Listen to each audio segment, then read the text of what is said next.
Nauwi sa trahedya ang field trip ng mga estudyante sa Tanay Rizal nung Biyernes. Patay ang isang second-year high school student matapos maatrasa ng isa sa mga sinakyan nilang bus. Live mula sa Plaridel, Bulacan. May report si Mariz Umali. Mariz.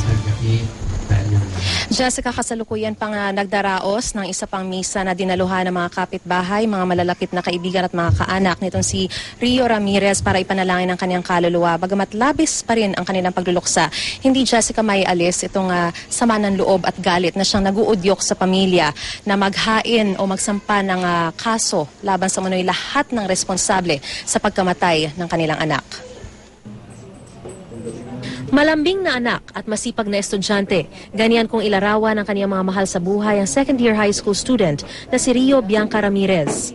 Wala raw nag-akala nga simpleng libangan niyang pagkuha ng litrato ang magtutuldok sa mga pangarap ng 14 na taong gulang na dalagita. Mag-alas 2 nitong Biyernes, abalang nagpipicture taking ang isang grupo ng mga estudyanteng nag-field trip sa Camp Kapinpin sa Rizal. Si Rio ang nagsilbing tagakuha ng litrato. Dahil nakatalikod mula sa kalsada, hindi raw napansin ni Rio ang pagdaos-dos ng isa sa mga bus pababa sa kanyang kinatatayuan. Huli na nang subukan niyang tumakbo. Sa akin lang, sir, hindi siya never siya nakuan, kundi yung pagbangga sa kanya, sir, nag-bounce siya, kaya siya bumagsak, sir. Hindi na umabot ng buhay sa ospital si Rio. Malubha naman nasugatan ng isa sa kanyang mga kaklase na hindi rin agad nakatakbo. Hawak ngayon ng Tanay Police ang bus driver na si Carlos Villanueva. Naka-handbrake naman daw ang bus at may kalson ang iwan niya itong nakaparada. Maaari, patawarin lang nila ako kasi aksidente yun eh. Wala naman ako doon sa manubila nang nangyari yun. Maawa na lang sila, alang-alang na sa edad kong ito. May edad na ako eh.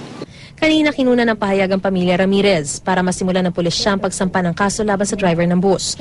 Nakakuha raw kasi sila ng impormasyong may 10 batang sakay sa loob ng bus na umaandar ito. Ang ikakaso po natin yung negligence resulting to homicide, serious physical injury and damage to property.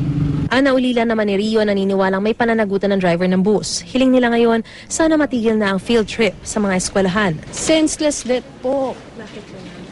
Kasi ma'am, sa part, kailangan safety nest po ba? Yung driver po kasi nag-park ng pa-incline, may isang kalso, isa lang ang kalso sa gulong. May mga bata sa loob ng bus, binuksan niya ang aircon, bumaba daw po siya para kumuha ng tubig at lagyan ng tubig ang radiation. Anong klaseng bus yung bulok yun? Bago ka mag-drive, hindi ka dapat mag-park sa palusong. At kung ikay naka-park man, dapat ang gulong mo nakadiretso doon sa sidewalk. So pag umusod yun, diretso. Ba't ang gulong mo diretso pababa? Bakit ka mag-i-start at iiwanan mo? May sundalo ka eh. May teacher ka. Kaninong pagkukulang?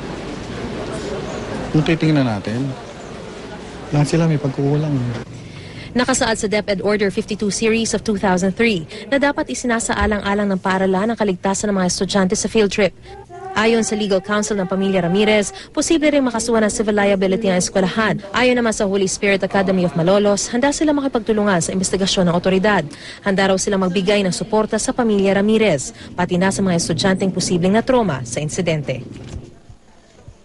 Jessica, bukas nakatakdang isagawa ang crisis o stress debriefing ng eskwelahan kasama ang mga tour suppliers, pati na rin ang mga doktor para maiwasang matroma yung mga estudyanteng nakasaksi sa insidente.